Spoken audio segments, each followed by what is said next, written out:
The way I'm anticipating we're going to do it is breaking the session into two slightly unequal halves. The first half will be a short sort of fireside chat between myself, Mark from Accenture, and Shelley from DWP. And then I'll be asking a couple of other panellists to come and join me on the stage for just a bit of a kind of wider discussion around this topic. Just as a quick reminder, if you're on Twitter, please remember to keep using the hashtag AIEthics and joining the conversation there.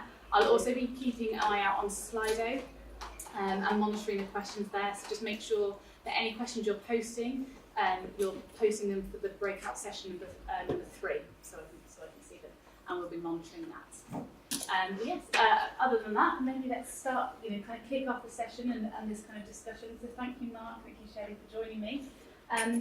For people who, in the audience, but also for myself, I was wondering if we could maybe start by giving a bit of an introduction to the garage and the work we're doing around that. So this is the Intelligent Automation Garage at DWP.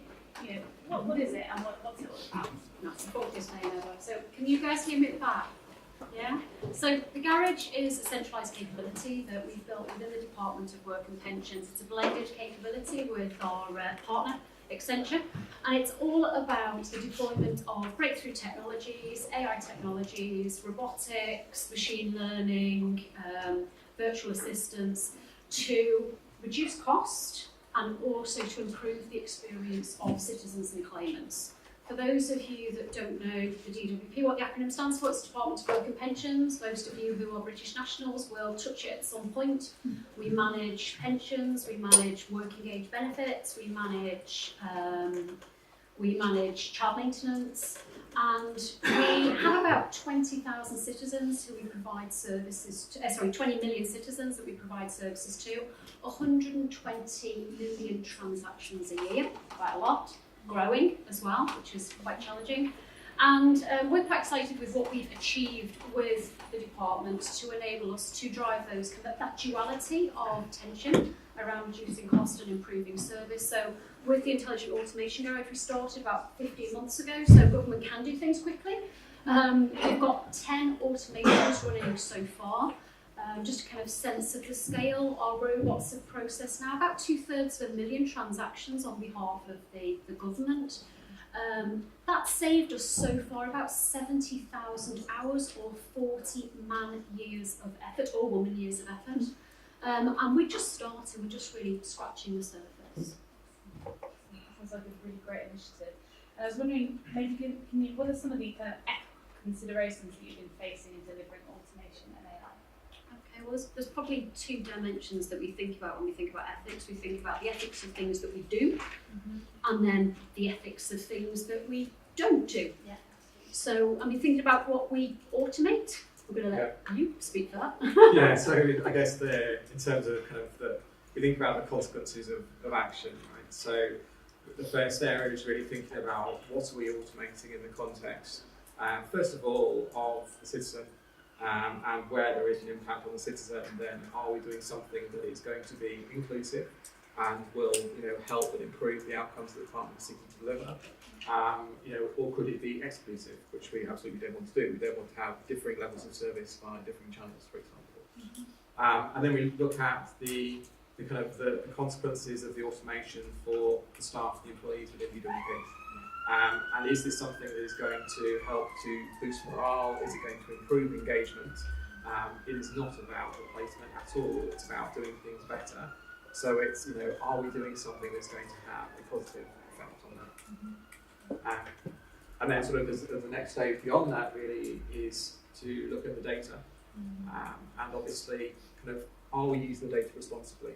So, in what context is the data being used? What data is it? And then looking at in particular as well, things like where is the data being used. So the department obviously wants to control its data running the whole time, but be very careful about things like any internationally scalable cloud solutions. We've got to make sure that the data is resident in the UK and is controlled in whatever way we're using it. So those are 2 of the key ones. And then the third thing we typically look at is around the consequences of error.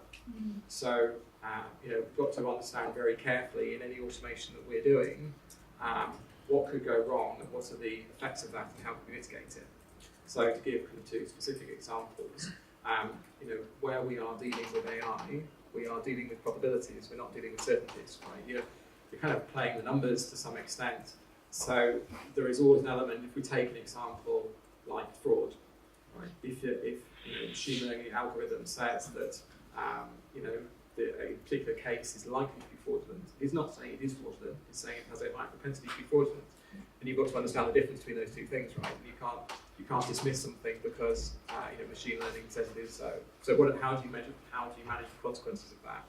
How do you make sure that you take that decision appropriately in the context in which it should be taken?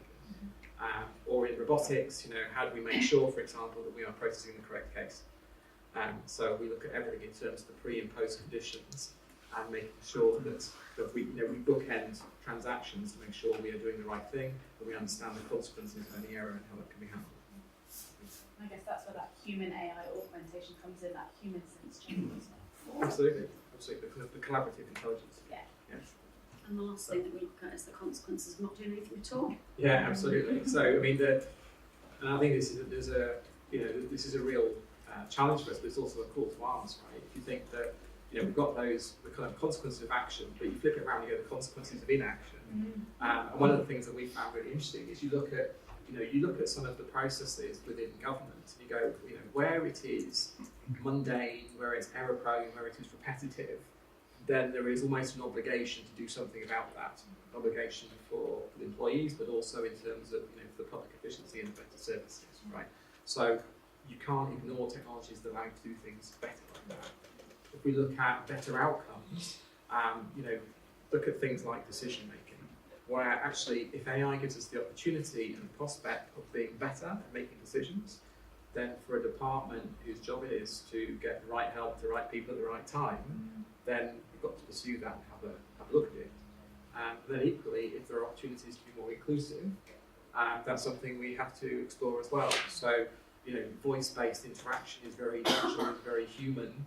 How can we actually improve the services that are offered by means of AI, and how can we use it to be inclusive?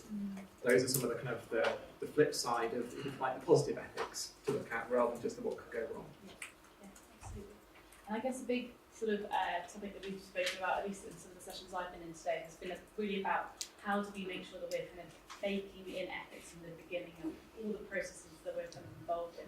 There's very much this ethical by design approach. So I was wondering if you could maybe describe a bit more about how you've gone about sort of implementing this right from the beginning of your kind of collaborative work. Yeah, sure. So, I think I kind of think about it as a pyramid, right? And there's kind of 4 layers in that pyramid in terms of the approach that you've taken. The first layer is start simple and only do what you understand, right? I think typically, you are at risk of things going very wrong where you are trying to do something that you don't fully understand yourself. And I don't just mean you conceptually understand machine learning or you conceptually understand robotics, but you understand it in the context in which you are delivering it. So that's kind of level 1, is do what you understand. Level 2 for us has been focus on the internal before the external. So one of the things we really try to focus on is getting experience and getting that understanding by looking at internal processes before external processes, and not risking customer data, for example, on things that where we are learning. And that's that third level is around that data. So starting with non-sensitive data, and I'll give you some examples in a second before going on to sensitive data. And then kind of always the peak of that pyramid is about listen and learn. So applying those kind of criteria, how do we make sure that we are doing the right thing and that we understand the consequences, and we recognise that the consequences are often not what we thought they might be to start with. So if I take some kind of different areas of automation and give you some examples, we've almost sought the most boring possible things that we can do with the technology as a way to prove it. The first ever robotic automation we did was around user access on one of the internal departmental systems. It has 10,000 users. It's for allocation of work, so you can imagine there's very complex rules around, Bob has joined team A and Jane has now gone to team B, and they've got different skills, and therefore they should get different work routed to them. And the first robot that went live in the department controls user access permissions for that system. So it was as kind of almost as mundane as you could get. Some of the first AI we did was around what I call find the box on some forms. So imagine forms with a data matrix on. There was some computer vision whose job it was to find where the box is for the data matrix, because that vastly improved the efficiency of automation around processing those forms, where we could find it accurately, and customers can send in these forms and take pictures of them, and so they do it upside down, they do it on the slant, and the fact we can find the box is really good. Some other examples, AI to help in the mailroom with scanning.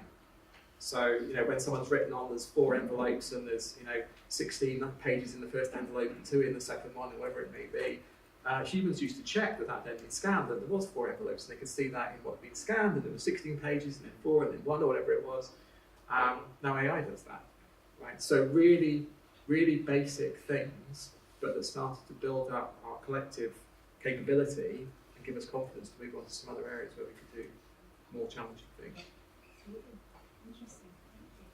Thank you. And I guess we've kind of alluded to this slightly already. Some of maybe the big ethical questions and challenges that you kind of face. I was wondering if you could maybe describe those in a bit more detail, and I guess how you kind of try to overcome a number of these challenges, which is a thing which I'm sure difficult for everyone. Yeah. I mean, we heard it before, so the sensationalist headline is the robots are coming, they're going to take our jobs, and we just don't see it like that. I mean, the mission I have for my team is really clear. It is about liberating colleagues from the mundane. That is absolutely what we're trying to do. No one should have to do deeply dull work. What humans are really, really, really good at, they're good at complex inquiry. They're good at consultative decision making. They're good at empathy. But they're also under pressure, cost pressures, work pressures. We all know if robots can help liberate them from the day-to-day, that gives them time to do those things, then that overcomes the first challenge that we talk about, which is the fear, the concern about doing anything, about being driven by risk. I mean, a couple of examples, maybe just making it very, very real, a couple more examples that Mark shared. We had a very manual process to deal with appeals. Appeals clearly a very sensitive area, responding to legal challenges. We used to have a genuine business process where people would look at, in an appeals response, look at all the different systems that had touched a citizen, a claimant that was appealing a decision. Clearly we want to be ethical, we want to be absolutely fair and transparent in our decision making. It's important that the evidence is presented. So we would go out and we would look at all the systems and all of the contact points across, whatever channel that individual might have contacted us. We would print things out. We would then number them on the pieces of paper and rescan it. And that's not unusual. I'm sure if I spoke to not just the public sector, but I speak to many organisations in the private sector on a digital transformation journey, they'll recognise processes like that.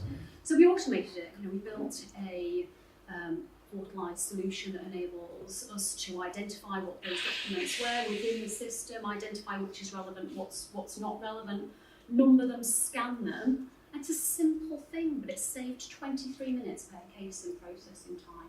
23 minutes in a department that wants to deliver really good service. It wants to spend time on the claims, on the evidence, on the responses. That's just one example. Another one is another solution we've robotised. We're putting robotics in to help our agents in contact centres. When they're dealing with phone calls, we're able to respond by having robots go into different systems and pull out relevant information that helps them deliver a much better service, much more consultative. They can focus on what's being said. They've got time for the empathetic questions, the inquiry, because they're not trying to keep across different platforms and systems. And that's just a couple of the areas where we really do see that blended capability of artificial intelligence and machine capability. It's that Centauri response, and we thought the strength of the machine and the creativity and capacity of the human blending together. But to do that, as Mark's also addressed, we've had to overcome those challenges of acceptance, challenges of security, of managing data, getting the right things, the right use cases to do and prove. Yeah, some really good case studies, breathing life completely into the topic. Excellent. Now, if I'm able to just take it a little bit more, future focused, I guess sort of projecting into sort of 2019, but also beyond, what future challenges do you see for AI within your organisation? I I go a bit on the opportunities. I get a bit excited about the opportunities also. But I think I almost look at it as, you know, the challenges go hand in hand with opportunities, right? And you look at the opportunities and what can be done with an organisation like DWP and some of this technology. And I kind of start from the point of, you know, what would be really, really good? What would we do almost if we could? And if you take an area like sort of, you know, just customer interactions and, you know, even taking claims for different benefits, right? What would be amazing is if actually every individual could have a conversation about what their situation is and what they need. You know, it kind of structured forms and filling in forms, you know, to go for a claim. It's sort of it's a systemized way of dealing with things, right? And you know, if there was infinite money and infinite staff, then you could have you know, one-to-one conversation with everybody about what their problems really are and what they really need, right? You know, that's just not physically possible. But with AI as the user interface, you start to get into that blend of, okay, well, maybe some of those conversations could be supported by AI, some of them could be supported by humans. And there is a huge potential there to just dramatically improve the service that people get and to get closer to what was the original intent of genuinely trying to solve the individual's problems. But I think that, you know, that comes with a host of challenges. You know, you take sort of AI at that interface and you take natural language processing. You know, a lot of organisations can just benefit from cloud-based services. You know, that's not going to apply to the department. You can't capture a load of sensitive information from citizens and then, you know, have it you know, processed in San Francisco for on a particular platform. So there are areas where there are challenges around that kind of integrity of how you manage that data and how you get the benefits of the automation while still maintaining the right level of control. Now they say, you know, translate is another example where you go, you know, you would, no department is realistically going to build their own translation service. Right? You know, Google translates probably 150 billion words a day. That provides awesome capability, but to make use of that capability, if we want to be able to offer services in lots of different languages, which would be, you know, which would be great to do in real time, got to find ways to take out all the sensitive information, to abstract that, to share what can be translated, bring it back, reinsert. There's consequences like that to think through. If you take another area like decision making, so AI is really exciting because humans haven't had before a way of checking human decisions other than by asking another human to do so. Right? And you know, in most big organisations, the way you do that kind of check is one person makes a decision and then they hand it off and another person checks they're right. And you still don't necessarily know where you stand. But with AI, there is obviously the potential to say, based on, you know, thousands of similar decisions that have been made, this one looks like it could be incorrect or it could be similar to those that have fallen foul of sort of appeal processes before. And that's very powerful, and that could mean actually more of the right decisions being made. But equally, there's always the risk then of bias. So how do you start to tackle that kind of risk? And the kind of things we're looking at is sort of you've got to take the whole process and say, well, if, for example, we start to look only at decisions that have been overturned on appeal as being wrong, you're taking one small subset of the decisions, and the ones, for example, where the department said yes, they want questions, they want challenges, and you start to build a model that immediately has bias towards the negative, right? And you also, you know, it starts to kind of introduce ideas around how you test for bias, which is something that we're trying to think through and to kind of get the frameworks for. And the gist of it is essentially you should be able to pick different dimensions. So if you're looking for gender bias, for example, you're looking for age bias or income bracket bias, you should be able to pick these dimensions and say, if an algorithm is fair, then false positives and false negatives will be equal distribution no matter how you change those particular axes, because that's not what you're looking at. So those are some of the opportunities, like better decision making, like better interaction, but some of the kind of the risks and challenges that go with those that we're trying to think through now before we get into anything like that at scale. Shelley, is there anything you would...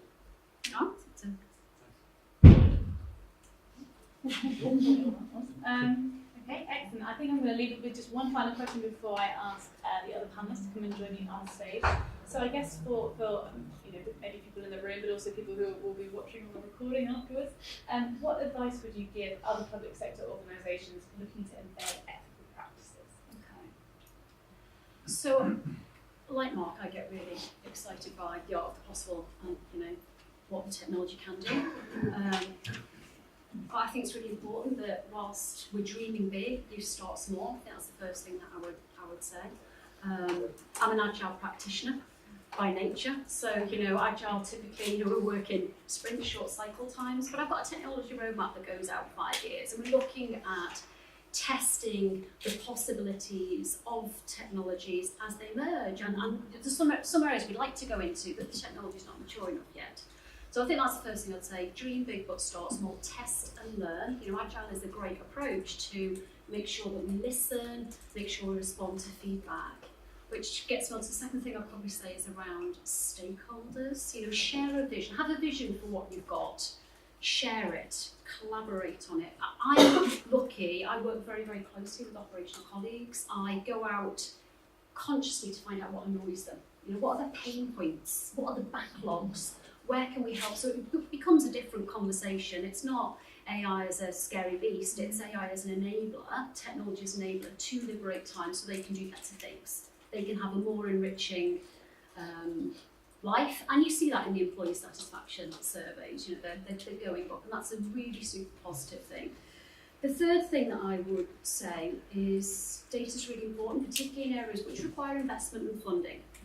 So start off with benchmarking as is processes. For example, in this area of robotics, what is the situation today? How can we demonstrate the benefit? We might not always extract that benefit, but how we can demonstrate the benefit enables us to have choice in what we do with the benefit capture. And that is also super important because that gives us a license to operate, to move forward. And then the last thing that I would probably say is just coming back to what Mark was saying about data, being very mindful of data, being very conscientious about it. We're just starting to explore and exploit this area. We've always been very, very clear in capturing minimum amounts of data. We can have data lakes. We can look at the potential of deep learning.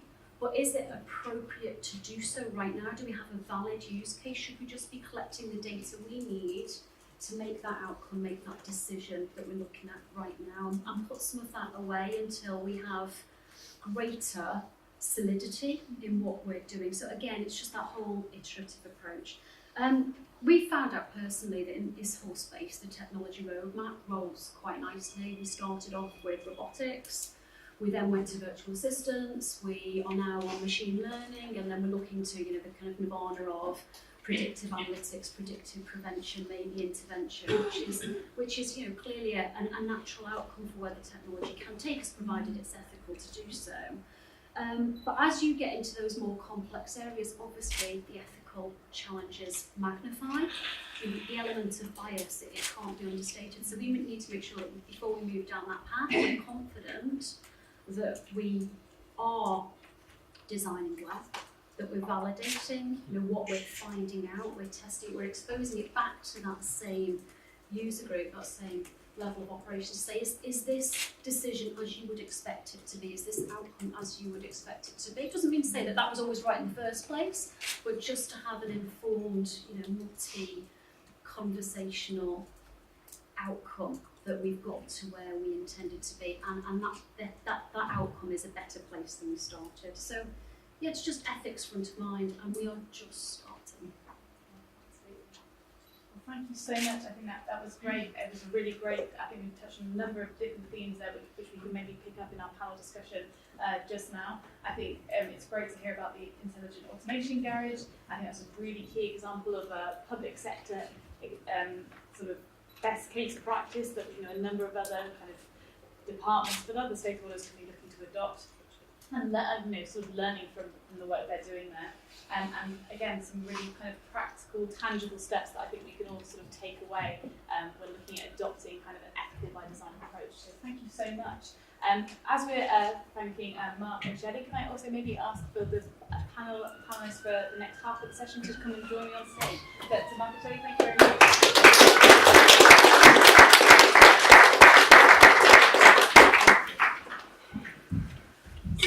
fairly large panel. Have we even got enough chairs? I think it's not a shoot people should sit together. Oh, definitely. After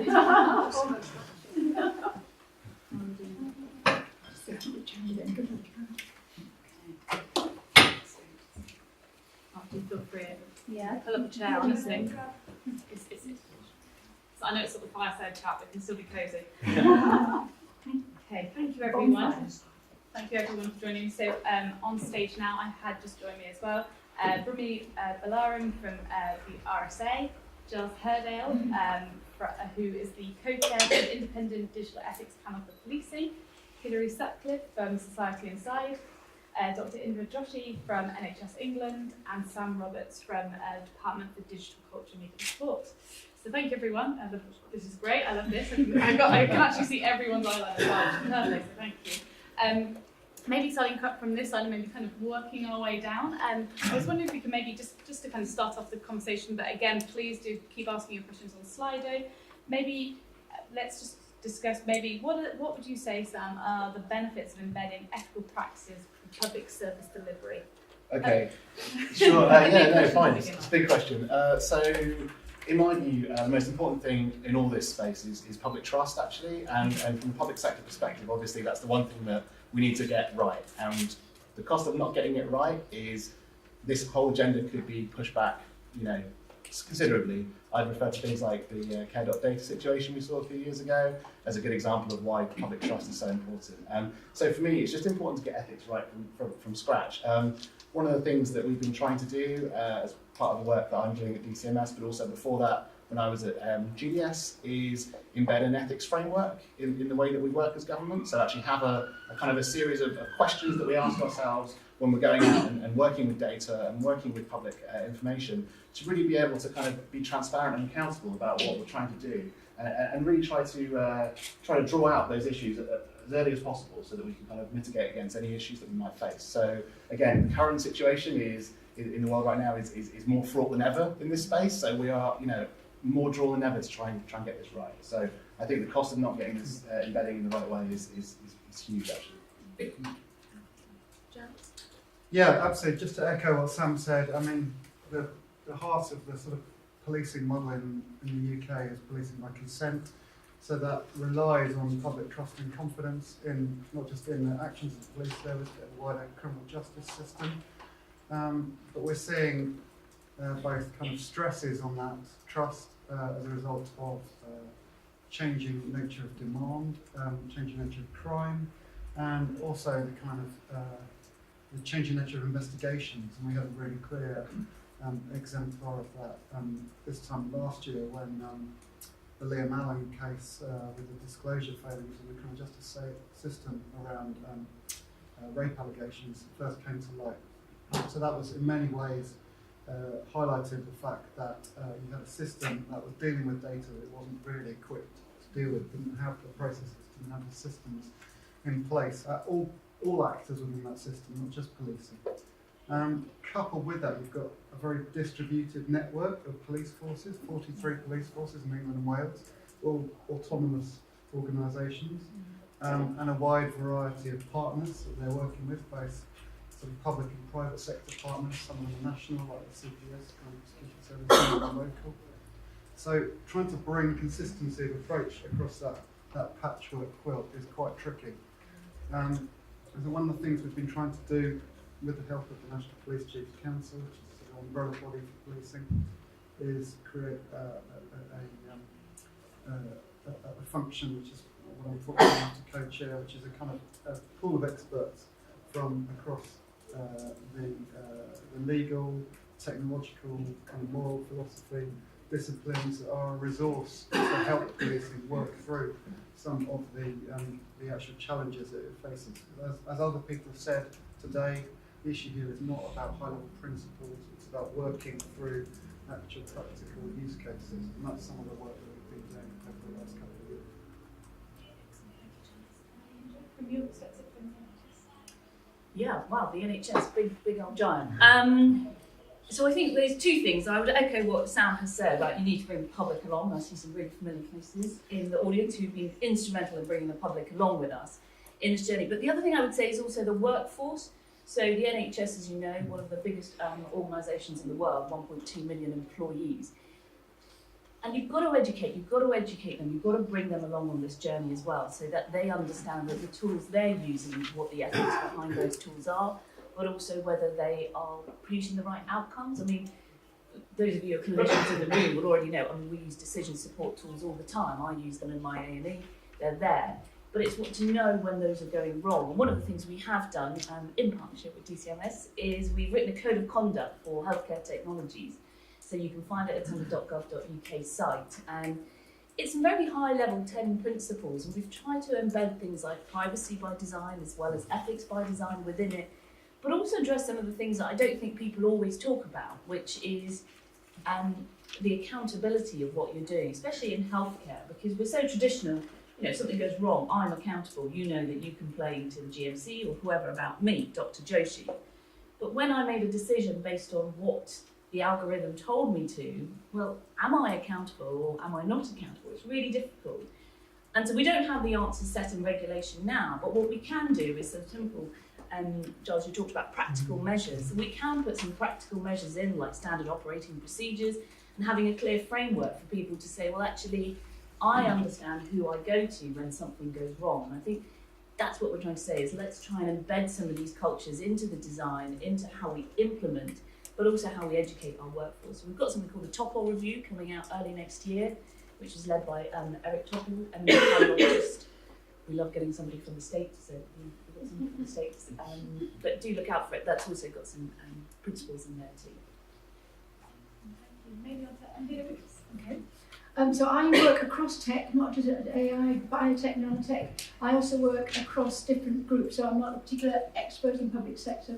But you asked me along, particularly I think one of the things I'm doing at the moment, I'm the co-chair of the World Economic Forum Values, Ethics and Innovation Council, which is an international sort of multi-stakeholder little group. We haven't got any money, but so we're just having big thoughts in our own heads. But one of the things that we're sort of focusing our vision on making it normal to discuss values and ethics and involve us all in embedding those in policy, in business and in governance at the moment. That's what we're thinking of. And I like this idea, we picked this idea of making it normal because it's just such a normal word, isn't it? Just normal. So in the public sector, you know, what does making it normal look like? I think you're talking about trust and trustworthiness, and it's allowing those conversations to happen rather than saying, yeah, no, we've got to, you've got to target, you've got this.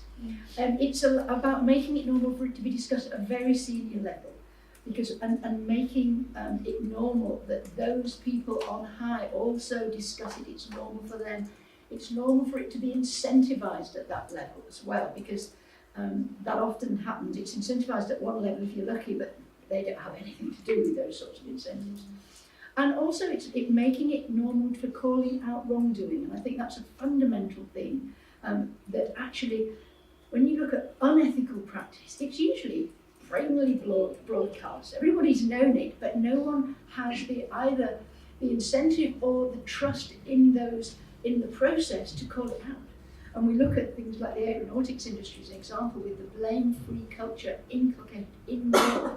And I think that's what we need in technologies in this sort of area, because so many people want to do it but have to leave the organisation, or whistleblowers are not protected. So, I mean, from my point of view, with bringing it to life, I think there are lots of lessons from lots of other areas.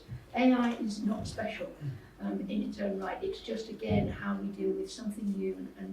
But also, that idea of values and ethics is not about risk. The go-to agenda is values and ethics as well as a sort of a risk agenda. And people forget that, I think. And I really liked what you guys were saying about that. Thank you, Hilary. And from your perspective of the RSA, what are your thoughts on this? So I think that obviously there are a lot of benefits to embedding ethical practices, as we've just discussed in this room and as we've been talking about all day. But actually what I wanted to argue was that the way in which we embed ethics is also important and deserves consideration. So whose ethics are we talking about anyway, and who's shaping these ethical practices that we're embedding? So I personally like to advocate for greater public engagement in the way that we embed ethics. And I think that engaging the public for this purpose will actually maximize the benefits that organizations will see when they're trying to produce ethical good. Mark, anything to add from your perspective? No, maybe I'll just come back to the beginning and Sam, and I think trust, and you know, not just trust because that's right and that's good, but also, you know, lack of trust is friction, and friction, you know, is going to undermine everything that we're trying to do in terms of improving public services. I know already so far today we've spoken about the intelligent automation garage at DWP, but I'm really interested to hear about kind of other public sector exemplars that are kind of going on across different departments. Is anyone kind of aware of anything that's kind of going on at the moment that, you know, they're particularly like to highlight? I don't know whether Indra, you have any? Yeah, it's always difficult, isn't it? Because the NHS is it's almost 1,500 bits. But we have some really good national programmes that have come out. So we've had 2 test beds announced earlier in the year. One is looking at breast screening. So how do you automate some of the reporting structures around breast screening, which is quite exciting. And we've got some really interesting pockets here in London who are looking at hospital flows. So again, so many things we do is I used to remember getting a form, walking across the hospital and giving that form to somebody else, and you think, really, you pay me this much money to take a form? But you know, automating some of those really simple tasks, I know people are looking at as well. And I don't know if people want to talk about the industrial challenge.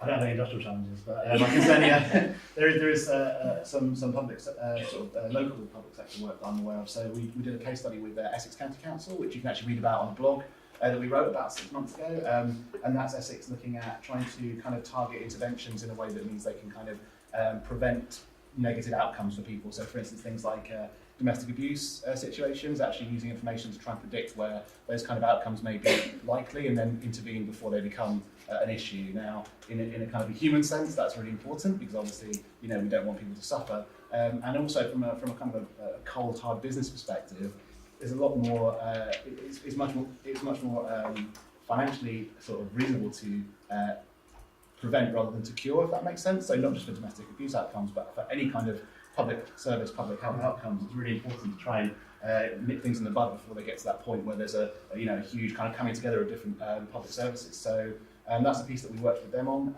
and it's something that they've used our ethical framework to kind of prompt throughout the process, to consider where data is being used proportionally, are the users, as it were, being considered correctly at each point throughout the process, and again, just checking and balancing how they're working in a way that kind of is open and transparent and accountable. So that kind of stuff is really, really important. Yeah, excellent. Maybe Giles, from a policing perspective? Yeah, I was just going to come back to the point about public engagement and the fact that invariably implementation throws up choices and the need to kind of take the public through some of those choices, and colleagues from DWP were making the very valid point around the need for testing and adjusting in light of feedback.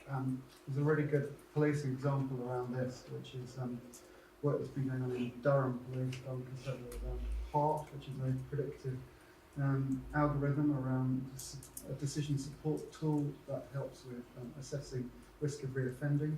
It's been running for 2 or 3 years now, and it's had quite a lot of publicity because obviously predictors of reoffending are notoriously problematic because they are partial data sets that are, of course, weighted towards the people you know about rather than all offenders in total. So the interesting thing about HART is that it's been subjected to quite a significant external evaluation, and that external evaluation has led to quite significant changes to the actual data sets that are being used as predictors, and I think is a learning case for other public sector organisations about some of the ways in which to go about implementing algorithmic support tools, because it's the comment that really strikes me is the project manager in Durham told me that when she started this project, she thought it was all about technology. After a couple of years working on it, she realised it was all about ethics, and that was a kind of learning experience, not just for her individually, but for the organisation as a whole, how they built this into their processes.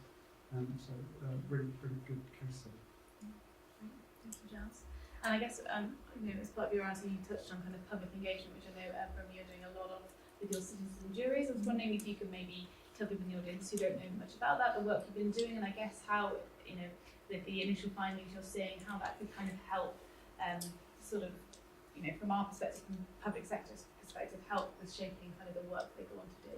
Yeah, sure. So the RSA and DeepMind are currently, actually we've just finished a citizens jury process that took place over the past year. So essentially what we did was we brought together the same group of citizens, 25 to 30 citizens that were drawn from across England and Wales, and we accounted for differences in their socioeconomic backgrounds, their ages, their gender, sexuality, just different sorts of backgrounds. And then we also asked them what their attitudes towards technology were, so that we could have a split of people that were positive, negative, and neutral. And the idea was to get a diverse group of people in the room, not to necessarily have a statistically representative group, but just to have different viewpoints that could talk about the sort of ethical issues that were emerging in relation to automated decision systems in particular. So the question that they were asked is, under what conditions, if any, is it appropriate to use automated decision systems? So in other words, what would make them feel comfortable with the use of these systems? And so we took them on this sort of journey over the past several months where we brought in experts and they learned about what AI is and also what automated decision systems are. And some of the issues that emerged in relation to transparency and accountability. We also took them through different case studies. So for example, Sheena from Durham Constabulary was there and she was talking about her. And I actually thought that was a really good example of engaging the public in order to strengthen the use of your tools. So for example, she had to justify the use of postcode data. And I think that, that was a really good way for her to kind of think about how she communicates, why they are using something that is so controversial. And I think that's the sort of thing that needs to happen more across the public sector. So there are a lot of organizations such as AI Now Institute that have been advocating for organizations to, when they develop and deploy this technology, to create space for that sort of conversation and public scrutiny. And so that's what these sorts of processes try to do. Just to take the questions now onto some of the ones I'm going through on Slido, so there's a number of questions around the NHS, unsurprisingly. So just to group some of those together, some of which are the most popular ones. There's a number of questions here around, for the NHS, what are the blockers to gathering patient-linked data sets and working with private sector to improve patient outcomes? And a number of the other kind of sentiments are around, how do we prevent this kind of collaboration from another Herdale data?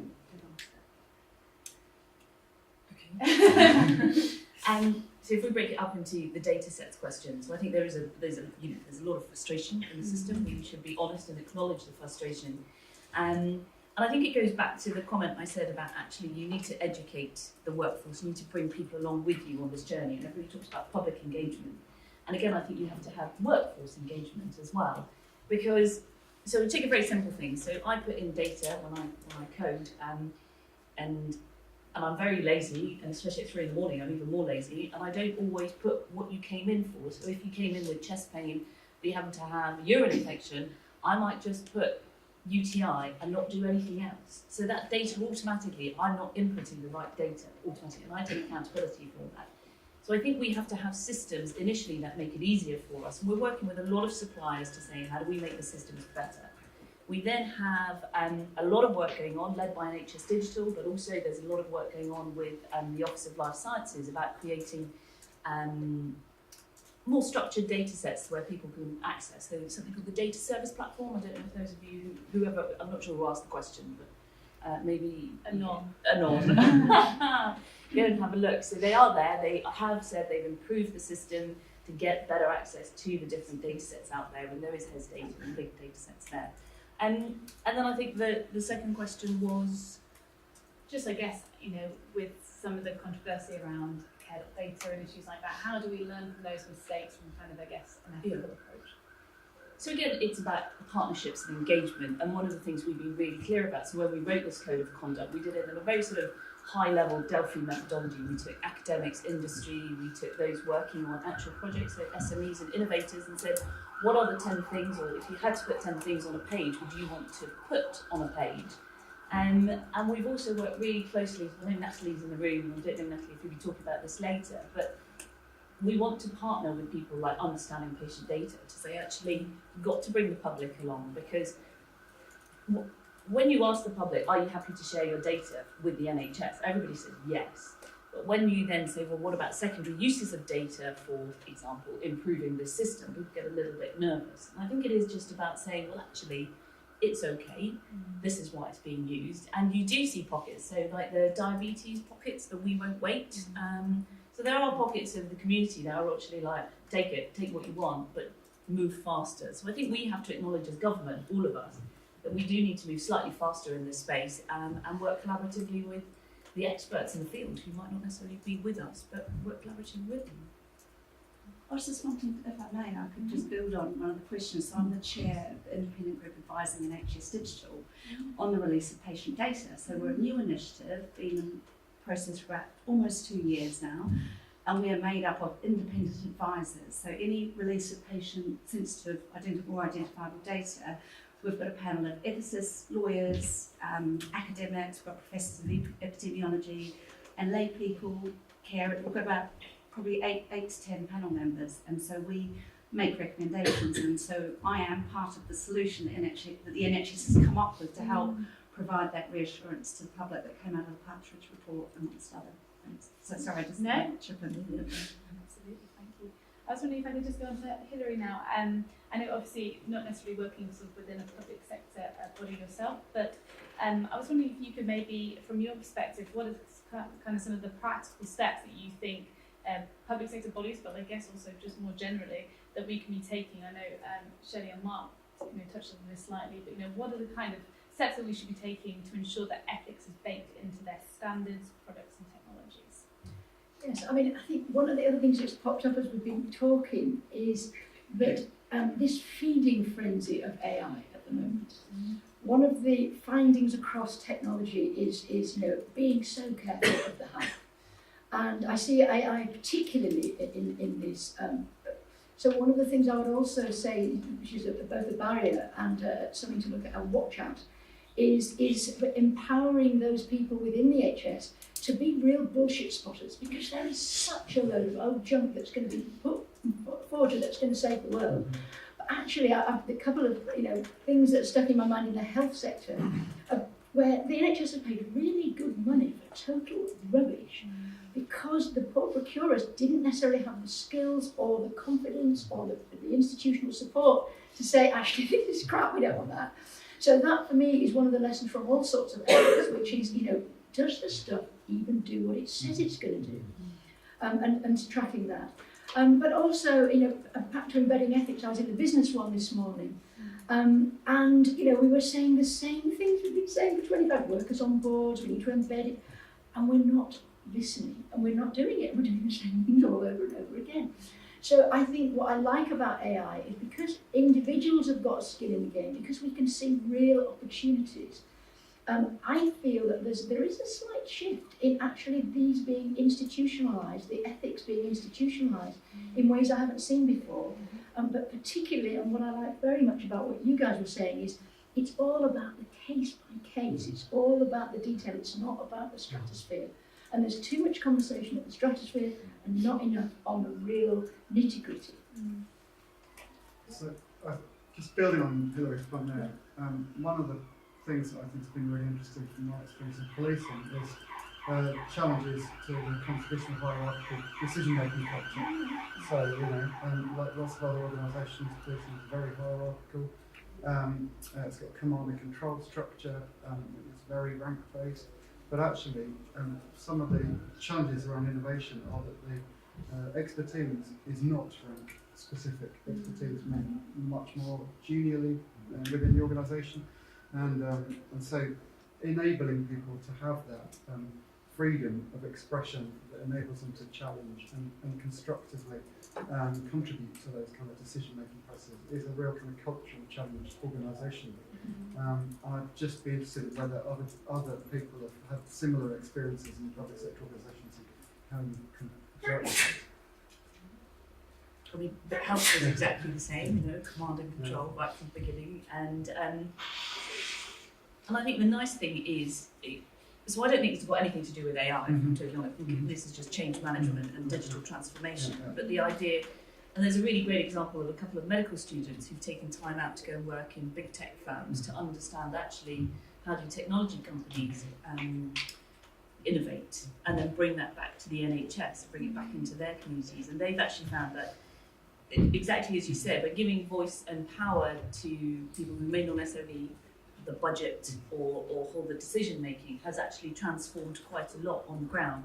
And I think Blackpool, those of you from Blackpool, is a really good example as well, where a couple of junior people in the IT department and some junior doctors have really revolutionised the whiteboard. So they've digitised their whiteboard, so it's quite simple now. So everybody across the hospital, the managers with their clipboards have gone, and they're still there, they're just doing something different. But the whiteboard is now digital, and they've done it on a small budget, they've been given the power to do it, and the hierarchy has understood that actually the grassroots way of doing things is actually really good. So I couldn't advocate that enough.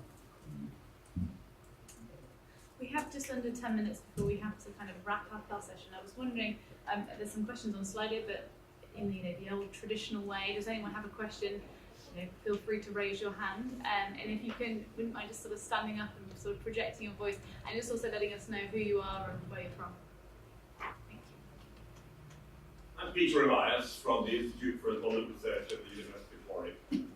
So I want to move the discussion a little bit from AI in practice in the public sector to data and ethics in practice in the public sector. And I'll pick on DWP as an example. I could have picked on a number of departments, but Sally's in the room, so we go with DWP. DWP, like many government departments, undertakes programs, experiments, tries new things. Universal credit, good example. And there's a requirement from the Treasury to evaluate programs. Evaluation means using personal data collected by the same department, and often it means sharing that data with researchers outside the Department of Work and Pensions because of the lack of skills, time, resources within the department. Now, data sharing with consented data is okay, but data sharing with consented data leads to bad research because of the biases in the data, and quite often we want to use unconsented data. So data can be anonymized, pseudonymized, treated in some way so that identity is not directly revealed, but they're still individual personal data with the potential for identification of individuals. Until some time ago, this was difficult legally. But now those legal hurdles have been cleared by the Digital Economy Act 2017 and, crucially, by the GDPR, enshrined within the DPA 2018. So, the use of unconsented data under certain conditions for research purposes, research and statistics, is permissible. So, we think we're there. Okay. So, 4 or 5 years ago, one of the research councils set up the Administrative Data Research Network to bring together researchers and government departments and share data. DWP found this very difficult indeed, as did other departments. However, as I said, those legal gateways have been cleared, but there is still an obstacle. And the obstacle is simple. It's that the department worries about the research using unconsented data where people have not given their consent for the research process, leading to some kind of outcome which might get blown up in the press or whatever, which reflects badly upon the department, which impinges upon its duties, makes it more difficult, less efficient to carry out its statutory functions. I can understand that. But what a lot depends upon here is the extent to which within the department there is some mechanism through which these ethical issues can be discussed and debated in a transparent way. Would the department like to tell us what those methods and processes are, and how do they work, and are they fit for purpose? Well, that's the dangerous thing. So you say the department, to paraphrase what you're saying, has a fear of fear of a media response. So in the good spirit of fear of media response, I never talk about things that are too far off what I've approved to talk about, so I will not give you a personal opinion on appropriateness. So we do have strong governance, as you would expect, on the use of data, on ethical standards. We have a couple of digital groups, so we make sure that that's fully federated with operational data and it's subject to scrutiny. Does that still mean that the concern exists? Yes, because we are a department that serves so broadly society. Does technology give us an opportunity to do better? Yes. In the case of your examples, the questions that I would anticipate would be asked is, what is the use case? What is the research? Is it valid? Is it appropriate? Is it going to benefit society? And does the benefit justify the risks of exposure? You know, the things that we consider about departmental data, you know, we've got robots running in the cloud. We have to make sure that that data is, you know, that cloud service is fully UK federated. You know, we take that across to an external partner. We would be looking at all very, very deeply practical dimensions like that. Thanks very much, Shelley. I think we've only got time for one last question, and because I am the chair, okay, well maybe two. Okay, yes, please. What does the panel think the capabilities a public service leader needs to have to take what could be quite risky choices at a scale is right,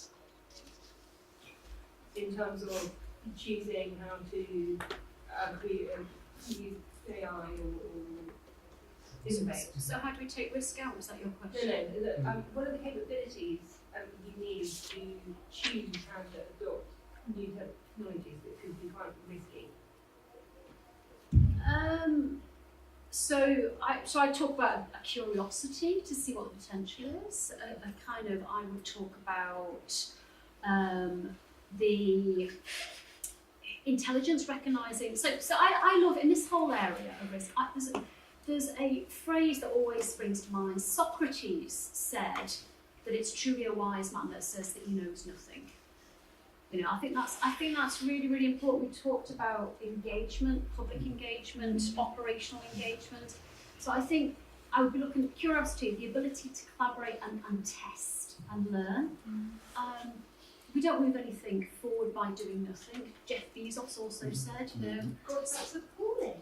Sorry? I have to say, I think that ethically that is appalling to be comparing with what someone from Amazon would be using as an innovation to roll out strategy that something that would happen. Let me finish the quote. So the quote is, success is dependent on the number of experiments you take. The approach that we take, as we talked about, was about testing and learning. So experimenting in a controlled way with appropriate structures, processes, guidances around that to make sure that the results are appropriate. Mm-hmm. Yeah, and I think one always has to ask the question, is it fulfilling a user need, and what's the value proposition that this product or this development or this innovation is doing? And those are one of the key things that I think those of us who are in the digital world will know that, you know, these are user design principles. They're embedded. GDS has a standard for design principles. And I think that's what we should be embracing as a whole with the public sector, is actually what is the need for this thing. And Hilary, you mentioned, you know, there's a lot of rubbish out there. We all agree there is quite a lot of rubbish out there, but you need to know what's bad to know what's good, I would say as well. Right, I'm going to leave it with one final question, which I'm going to ask to do a quick sweep of everyone. So as one kind of takeaway for everyone in the room, and maybe something with you, Mark, at the end, what is your one call for action for public sector bodies looking to adopt ethical practices? I would say try and learn.